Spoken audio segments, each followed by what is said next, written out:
Europe and the UK must have a role in peace agreement. Starmer will tell US President Prime Minister Sir Keir Starmer is to tell Donald Trump there must be a role for European countries including the UK in any agreement to end the war in Ukraine, when he meets the US President in Washington next week.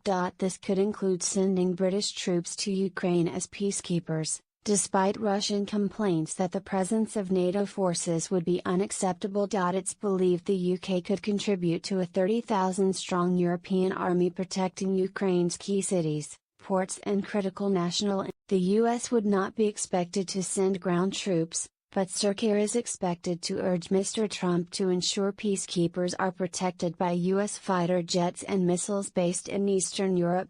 Culture Secretary Lisa Nandy said, "We've been clear that there must be a role for Europe.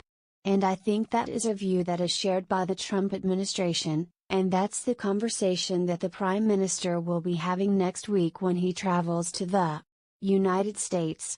It follows so-called peace talks between the US and Russia and Saudi Arabia to end the war, which began with Russia's unprovoked invasion 3 years ago.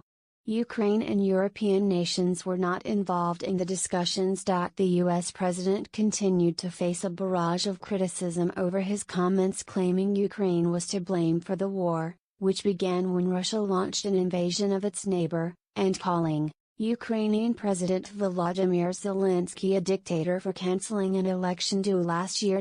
Defense Secretary John Healey compared Mr. Zelensky to UK wartime leader Winston Churchill, pointing out that British elections were cancelled during the Second World War. Mr. Healey said the UK was leading discussions about how to provide security for Ukraine if the war with Russia ended, but refused to confirm this could involve deploying the nation's armed forces.